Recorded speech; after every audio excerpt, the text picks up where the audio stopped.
Hi, my name is Marisa Victus, and I am the author and artist behind the Obsidian Chronicles. Today, I will be reading Chapter 6 of Book 1, Obsidian Birth to Venus. The year is 2080. A toast to ascendant technologies. Mom held up her glass of champagne. Who would have thought I'd be blessed with such a talented daughter? She winked. Jai laughed. Cut it out, Mom. I know. You don't like it when I dote on you. But going public just a few years after you've launched your own business is no small feat. Such amazing performance on the S&P too. What mother wouldn't be proud? Jai could feel her cheeks flush. Quick, to the pool, Mom ordered. We've got 2 hours before everyone arrives. Jai tailed her mother to the deck and slipped waist deep into the water. The glass-tiled pool sparkled in the sun, with an iridescent design of blues and greens. Mom dangled her legs along the edge and swished her feet back and forth. Jai squinted as the sun beamed down overhead. Seriously? Mom asked, pulling her shades on. You are so lucky. Those eyes. You owe your father and I a debt of gratitude for those genes. At 60 years old, her generally low-maintenance mom was on a La Prairie kick. The more anti-aging, the better. I see not one wrinkle. Look, she said, pointing at Jai's eyes. Even squinting, there's no crow's feet. She sighed. It's really not fair. Jai shook her head and treaded water. Mom, I just turned 30. Yes, 30. Shows what you know. I remember 30 like it was yesterday, and believe me, plenty of wrinkles had surfaced by then. You don't even do anything but throw on some sunblock. I swear, beauty is wasted on the young. Love it while it lasts. They lazied around the pool, Mom swimming a few laps as Jai tried to finish a new book. But Jai couldn't help but find herself distracted. Mom was right. Jai was not aging like she should have been. Jai had noticed it herself, but hadn't thought to mention it. In the 5 years she'd spent reconnecting with her mom in Chiang Mai, Jai had dabbled in karate and joined Mom in meditation. But with the business thriving, Jai didn't have the time to devote herself to physical maintenance. Yet her body appeared to be significantly stronger, and as Mom had pointed out, Jai really didn't see the first wrinkles most started to see at her age. That's not all, Mom pointed out later. Look at this hair, she said, holding Jai's hair up. Mom watched it fall loose. Soft curls landed on Jai's shoulders. A lot of women's hair thins out over time. I'm not imagining it. Yours is growing thicker. Jai tried to count her blessings and didn't question it. She was enjoying their time together, and when she wasn't working, they were nearly inseparable. They'd even started reading together again. That week, something else had changed, though. Jai couldn't help but notice a shift in her. Her energy was up, more so than in the past. The doorbell rang, followed by a quick ding-dong. It was Clive yelling, throwing his voice into the villa. Jai rushed out of the shower and ran down the steps, her hair soaking wet. It dripped all over the floor.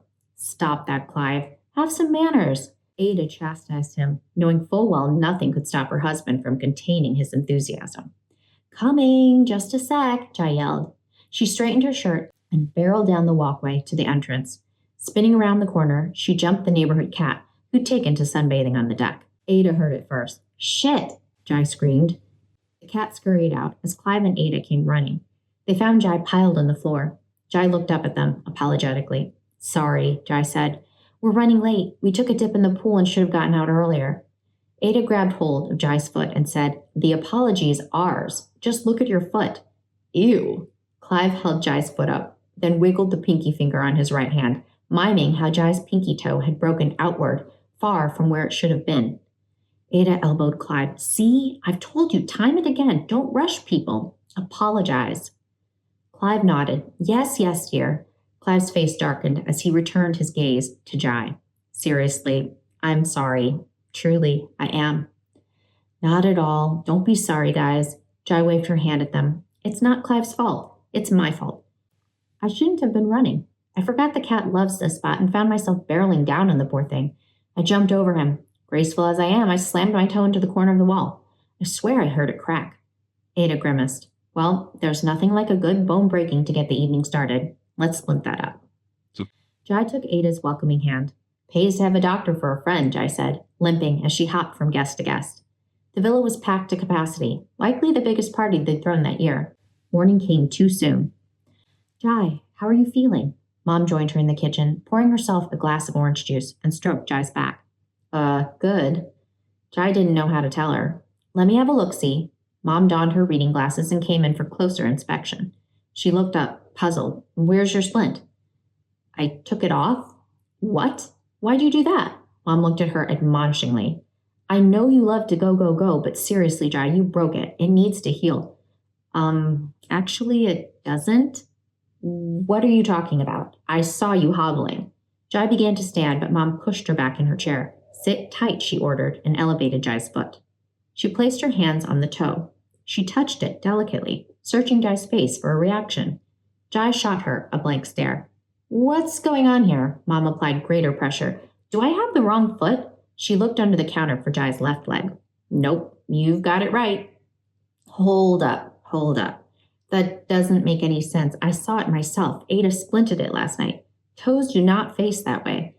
I know, Mom. I don't know what to say. I saw it myself, too. It hurt like a motherfucker when it broke.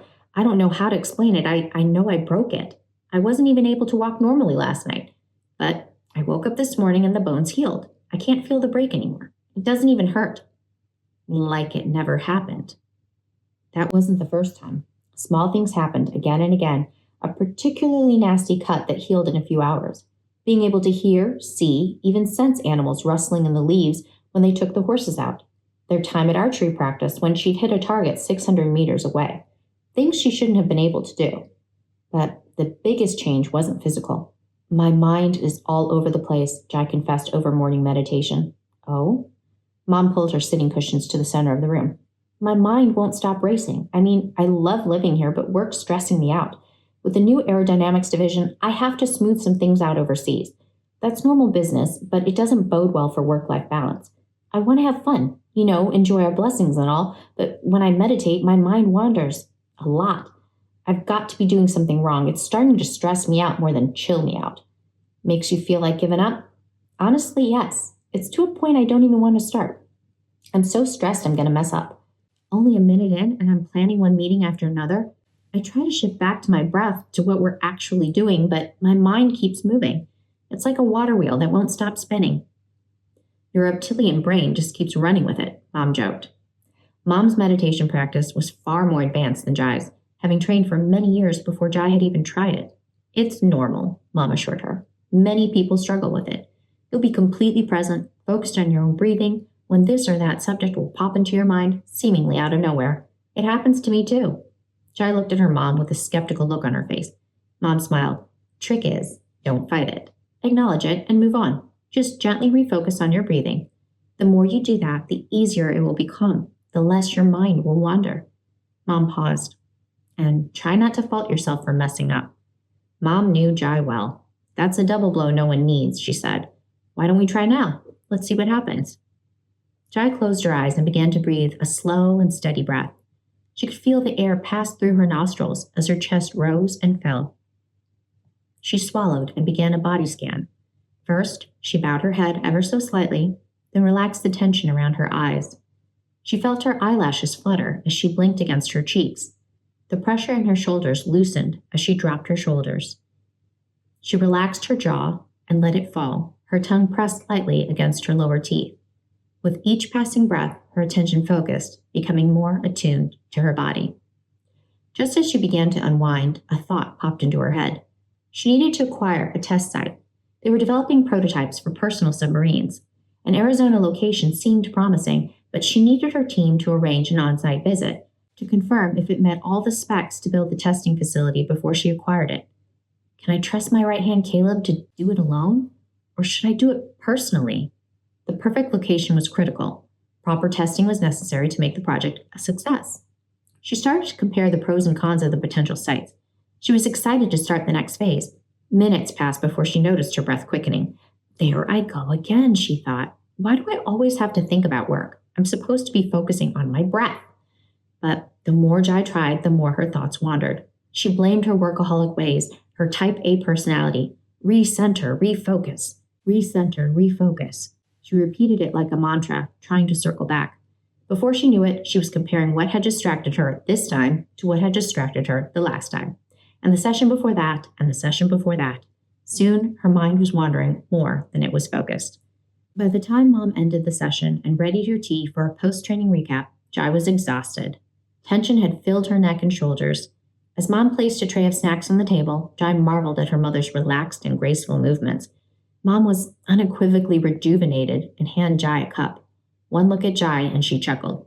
I take it there were some opportunities to address? That's a huge understatement. I couldn't stop the mental chatter, Jai sighed. I just don't know why I have such a hard time. It's just breathing. Why can't I just put my finger on it and have it stay put? Jai held up her cup and Mom poured her some tea.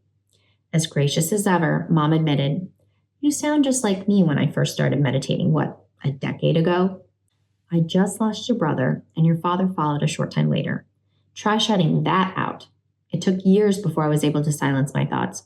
What happened? What didn't but should have happened? What I couldn't do but wished I could have done? I was sick with it.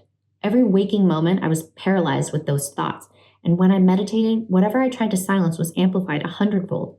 Trust me, I thought about giving up many times, but I stuck with it, and slowly I improved. It took many small steps and many, many sessions, but eventually it happened. My mind quieted down.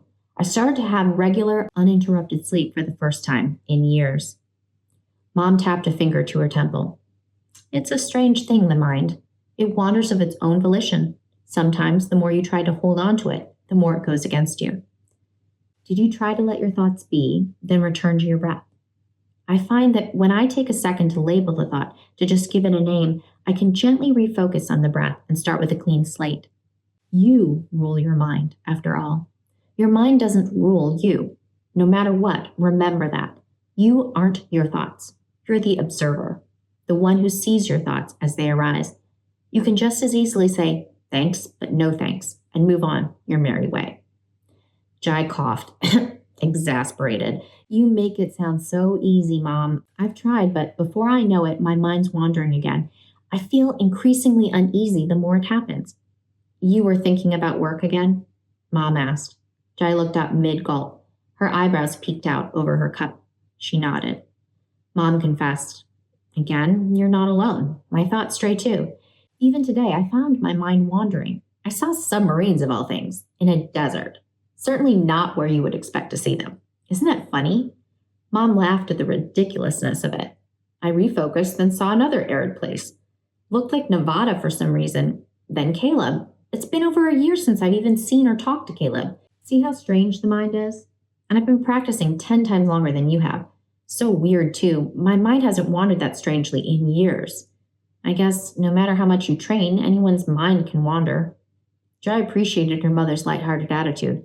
Mom always found a way to see humor in nearly every situation. It was one of the traits Jai most admired about her.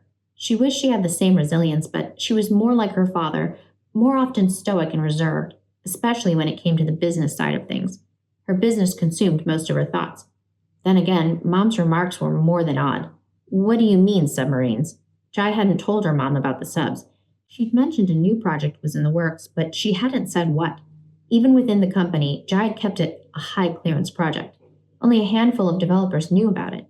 Well, not subs exactly, Mom said. Much smaller. They weren't traditional-looking, more like mini-subs. Mom described their appearance in detail and the deserts she had seen. Jai went silent. What is it? Mom laughed. What? My imagination was just running wild. Why the dour face? It's not that, Mom. Jai looked away and rubbed her temples. Her head was beginning to throb. It's actually true. I was just thinking about the submarines we're developing. Come now. Not really. The smile on Mom's face began to fade. No, really, Mom. I'm not kidding. We're developing personal subs. Well, that's a crazy coincidence. Mom took the napkin in her lap and began to turn it in her hands. It's not, Mom. I'm serious. We're developing them, and only a few people know about it. Most have no clue that's the direction we're going. I've asked Caleb to pick potential test sites. Mom put the napkin down. Where? Where you said. Arizona and Nevada. A few more sites, one in California. With an airstrip and a long line of white hangars? Yes, with a large tree. Before she could finish, Mom finished Jai's sentence. Beside the eastern face, and took a deep breath. She pursed her lips and looked up at the ceiling. Her eyes were beginning to tear. I was afraid of this. Jai looked at her mom, surprised to hear that anything scared her. In all their years, Mom always had a plan, a course to take no matter what happened. Sure, she'd been worried before, but despite everything they'd been through, Mom had never said she was afraid. Even when Darren was sick, Mom knew exactly what to do. The treatments they'd try, the activities they'd do together as a family, the arrangements that had to be made when the time came close. Mom cried and became bedridden for a while after Darren's funeral. But it wasn't fear that Jai saw. It was acceptance. Mom let herself feel the anguish that overwhelmed her then, and again when they'd lost Dad. She came out of it on the other side, the same resilient, reliable person Jai had always known. In many ways, Mom was the most dependable person Jai had ever known. No matter what was going on in Jai's life, Mom had ample advice and support to give. Jai swallowed. Her throat parched. Mom's expression was grave. "Jai, this is serious," she said and paused. "I hadn't told you before. I'd hoped it was a fluke, but our last 3 sessions, I've been having these visions." "Visions?" "Yes. I've tried to put it out of my mind, but the more I think about it, it makes some kind of wacky sense." Mom reached for Jai's hands. "Listen, we know something's off here. Something's different. You broke your toe. The next day was completely healed. Your strength's increased substantially since you began karate, and it's not attributable to simple training. You're not even lifting weights. Your vision and hearing is superior to anyone else's. Your movements are more fluid and faster than others. I mean, my instructor's been teaching martial arts far longer than you've been a student. Even he told me that you rival him. You know him. That's no small admission. Counting today, this is the 4th session where your recap just so happens to match what I've randomly seen. I'm afraid it's not random, and I promise I'm not trying to see anything. I'm focusing on my breath, or trying to, just as much as you are. I'm doing it, then suddenly images and feelings push their way in. I tried to block them out at first, but I can't help but shake this feeling. Somehow I'm seeing what you're seeing when we meditate." A nervous laugh escaped from Jai's lips. "Seriously, Mom? You're talking telepathy." She hovered her hands back and forth and let out a ghostly, "Ooh." "Be serious, Jai. You can't tell me it doesn't freak you out." Mom picked up a nearby journal and pushed it across the table. "Read this. It describes every vision I've seen for the last 3 sessions. If I'm wrong, then we can chalk it up to some crazy coincidence." Jai took the journal and flipped through the pages. Immediately, she realized her mother had written detailed descriptions of her own distractions. Each time there were minute details: a phone call Jai had rehashed in her mind, a request for a proposal she'd drafted, a design opportunity she'd identified, none of which she had shared with her mom or anyone else. Stranger still, her mom's description played out like a transcript in precisely the same order Jai had experienced it. Holy shit! Jai looked up and stared into her mother's eyes. "It's true then?" Her mother begged for confirmation. "It's true. Every detail is true." "I can't believe it." Mom's eyes darted around the room. She pulled her hair back out of the way. "I'm reading your thoughts. It's not because I'm telepathic. It's because you are." The truth shocked them. Mom leaned in, staring into Jai's eyes. "Promise me, do not tell anyone." The thought hadn't even occurred to Jai. Neither of them had spoken a word to anyone about the broken toe or anything else. Now, those incidents seemed inconsequential in comparison. "I doubt anyone would believe us even if we told them," Jai said, laughing nervously. "I mean, where'd you go to get help with this without getting locked up in a padded cell?" Mom nodded. "You don't. That's what's dangerous about this. You know how things go. Meditation and yoga are mainstream. Businesses have been doing it for decades.